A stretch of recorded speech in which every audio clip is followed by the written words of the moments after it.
Bonjour à tous et bienvenue dans cette édition de Mandarin TV Débat. Alors, selon une enquête réalisée par l'Institut Ipsos pour le Parisien en février 2022, 94% des Français sont préoccupés par des enjeux climatiques. Pourtant, une étude menée par l'Institut Inclusive montre que pendant la présidentielle, seulement 2,7% du temps ont été consacrés aux questions climatiques. L'écologie et la politique sont-elles compatibles? L'homme et la nature ont-elles toujours été aussi déconnectés? Pour répondre à ces questions, je suis avec Hervé Brunon. Bonjour. Bonjour. Vous êtes directeur de recherche au CNRS, spécialiste de l'écologie, et historien des jardins et des paysages.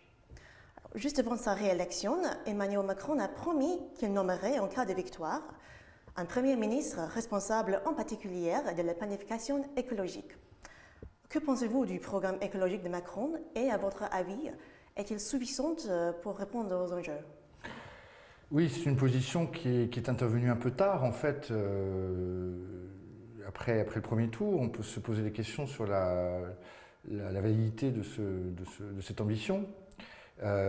Pendant son premier quinquennat, M. Macron n'a pas forcément démontré son très fort engagement en faveur de l'écologie. Il y a eu beaucoup de discours, mais peu d'actes. On le voit avec le fait, par exemple, que la Convention climat n'a pas vraiment débouché sur des actions concrètes. Et donc, il a apparemment senti s'exprimer à travers les votes du premier tour cette préoccupation des Français, que vous rappeliez au début, et il a réorienté son discours. Donc on attend, en fait, il faut évidemment juger sur les actes. Super. Qu'est-ce que c'est la planification écologique? Et en utilisant ce concept, est-ce que Macron ne devrait pas-il payer quand même des droits d'auteur à Jean-Luc Mélenchon? Oui, on peut se poser la question. Effectivement, la planification écologique était un concept fort du programme de M. Mélenchon.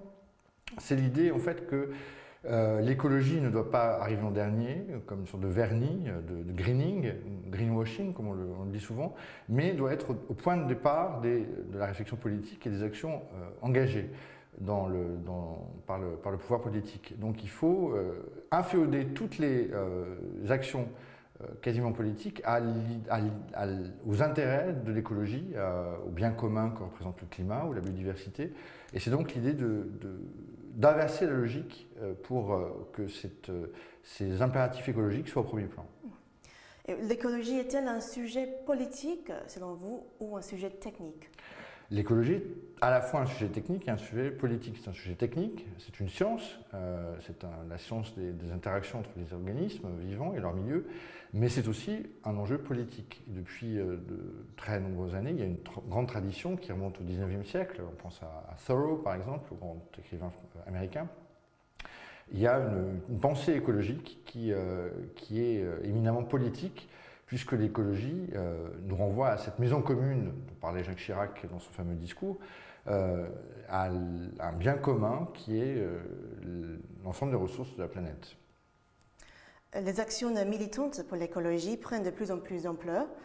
Je pense notamment à Extinction Rebellion, qui compte aujourd'hui près de 100 000 militants dans quelques 70 pays. Quel rôle joue l'activisme écologique dans la protection de l'environnement? Alors l'activisme écologique, c'est en quelque sorte radicalisé de mon point de vue ces dernières années. Vous citez Extinction Rebellion, c'est effectivement un mouvement qui prend de l'ampleur, qui est né au Royaume-Uni en 2018, qui a émergé en novembre 2018, qui s'est implanté dans beaucoup de pays, notamment grâce à l'action des réseaux sociaux, qui a émergé en France en 2019, en mars 2019, avec une journée de rébellion et l'occupation de la place de la Bourse. Et c'est un activisme qui interpelle le politique en prenant acte du fait que le politique, les pouvoirs en place ne sont pas assez entreprenants et actifs, réactifs en matière d'écologie, qu'il faut donc accélérer les choses face à l'urgence écologique, à l'urgence climatique, à l'urgence de la biodiversité, et qu'il faut donc notamment que les citoyens prennent leur rôle, assument leurs responsabilités.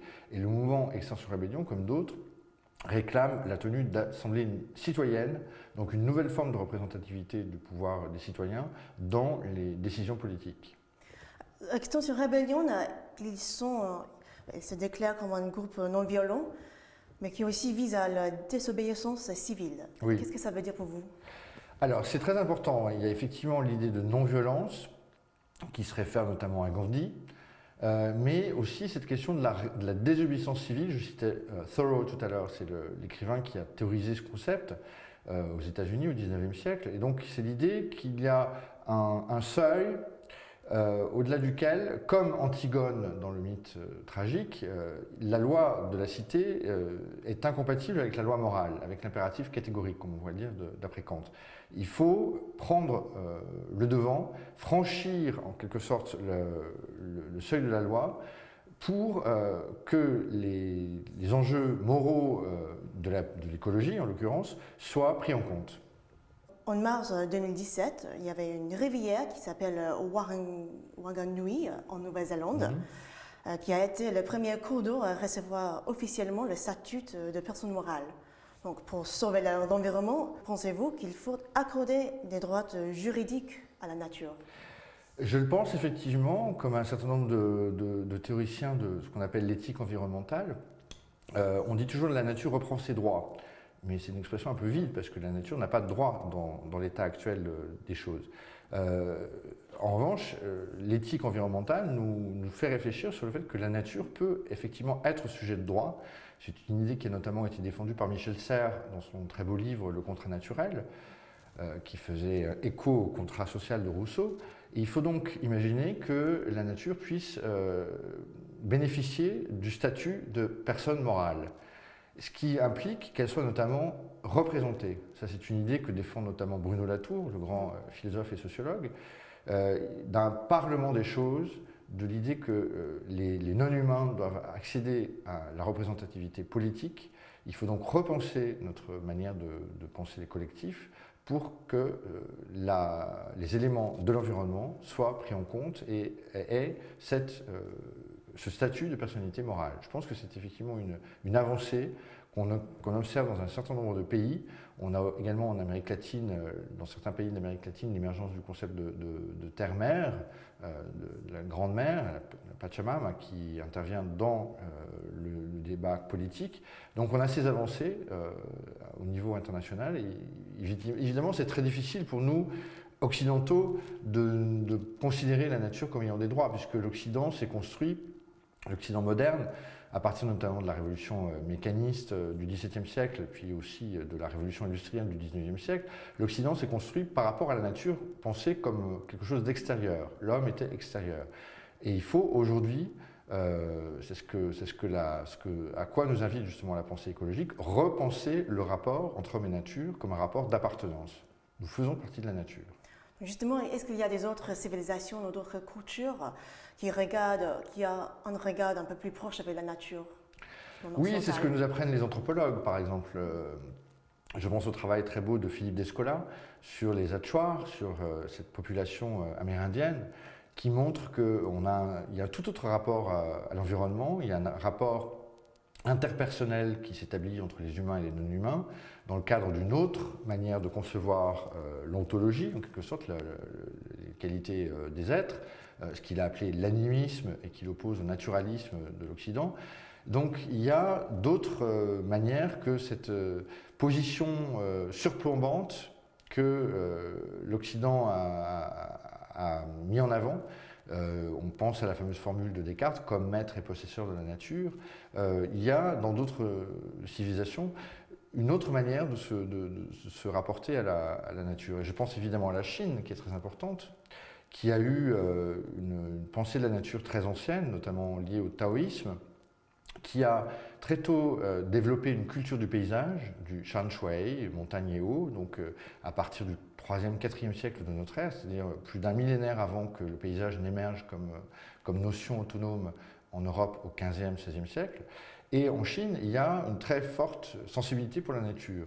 Simplement, si on regarde les choses de loin, je crois que cet attrait de la nature est lié, comme en Occident, au fait qu'on a une civilisation très urbaine. Que l'intérêt pour la nature, il est sentimental, il est subjectif, mais il se développe au fur et à mesure qu'on s'éloigne de la nature, justement. Pour revenir un peu sur l'activisme, comment avez-vous vu l'activisme écologique évoluer ces dernières années? Il y a ce que j'évoquais tout à l'heure, une radicalisation qui s'observe, qui est liée aussi à la volonté de mettre en place de nouvelles formes de gouvernance au sein des mouvements écologistes. On a le mouvement, le modèle traditionnel de Greenpeace, qui est très important, précurseur, avec des actions politiques fortes, là encore se revendiquant de la désobéissance civile. Mais Greenpeace est un mouvement très structuré, très hiérarchisé, très centralisé. Alors que dans d'autres mouvements comme Extinction Rebellion, on a l'idée qu'il faut plus d'horizontalité, ce qu'on appelle notamment l'holacratie, donc du grec holos, le tout, et kratein, le pouvoir.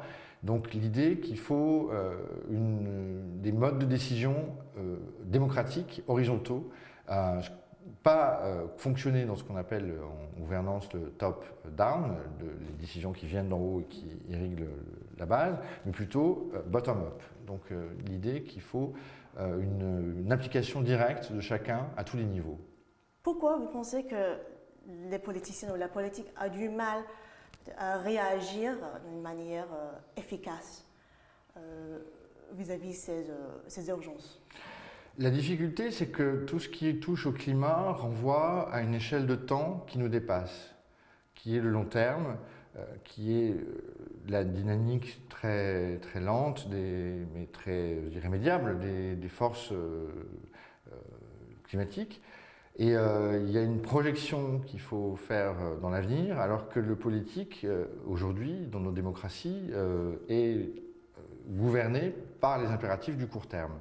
Donc il y a une sorte de contradiction entre les échéances à court terme, qui sont notamment les échéances électorales, et le devoir, en ce qui concerne le changement climatique, mais aussi toutes les questions liées à l'écologie, de prendre du recul et de considérer les choses sur le long terme en prenant acte du fait que ce sont les futures générations, ce sont nos enfants, nos petits-enfants, qui vont hériter de la Terre, et que la Terre ne nous appartient pas, elle nous est donnée en usufruit en quelque sorte. Donc il faut se projeter dans l'avenir, et c'est ce qui est difficile, je crois. Vous avez dirigé un programme de recherche à l'intitulé très poétique, Paradis perdu, colonisation des paysages, destruction des éco-anthroposystèmes. Est-ce que c'était une façon de réenchanter l'écologie?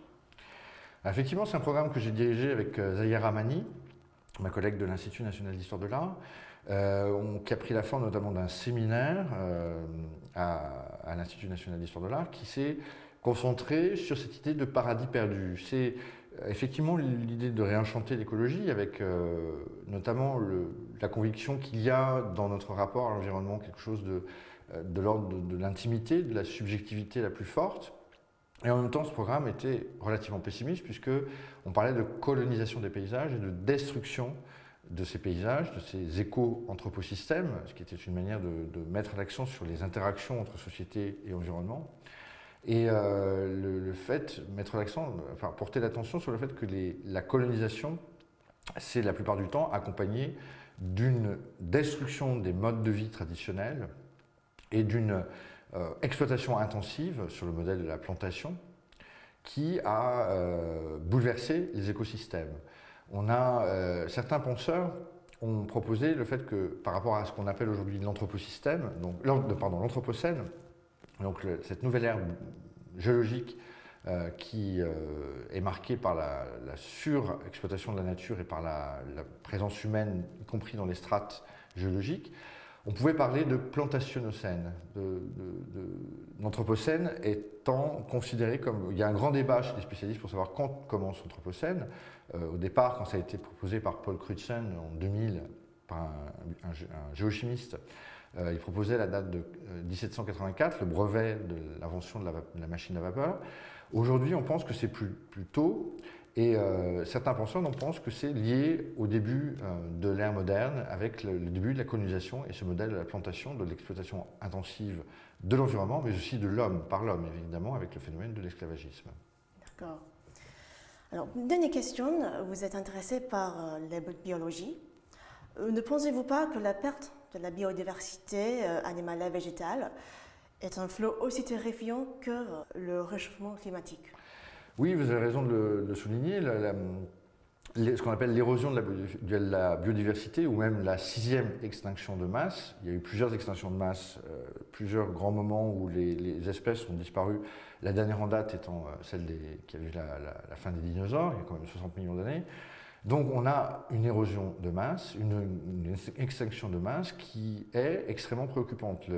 Les derniers rapports pensent qu'on a aujourd'hui 1 million d'espèces qui sont menacées à court terme dans les prochaines années. Donc c'est quelque chose qui est moins mis en avant que le changement climatique, mais qui est tout aussi important, si ce n'est plus, puisque c'est lié à notre survivance même. Et on citait Extinction Rébellion, le mot même d'extinction, dans l'intitulé de ce mouvement écologiste, renvoie à la possibilité de l'extinction de l'espèce humaine. C'est quelque chose qui est considéré aujourd'hui, qui peut paraître très pessimiste, paraître très catastrophiste. C'est notamment tout ce qu'on appelle la collapsologie, les théories de l'effondrement de la civilisation humaine. Je ne suis pas forcément aussi pessimiste, je pense qu'il y aura des ressources et qu'il faut compter sur l'adaptabilité des écosystèmes et de la planète, mais il faut considérer quand même cette possibilité qui nous impose de prendre les devants et d'assumer nos responsabilités. Merci beaucoup Hervé Bruand d'être venu sur le plateau de Mandarin TV aujourd'hui. Merci à vous. À bientôt.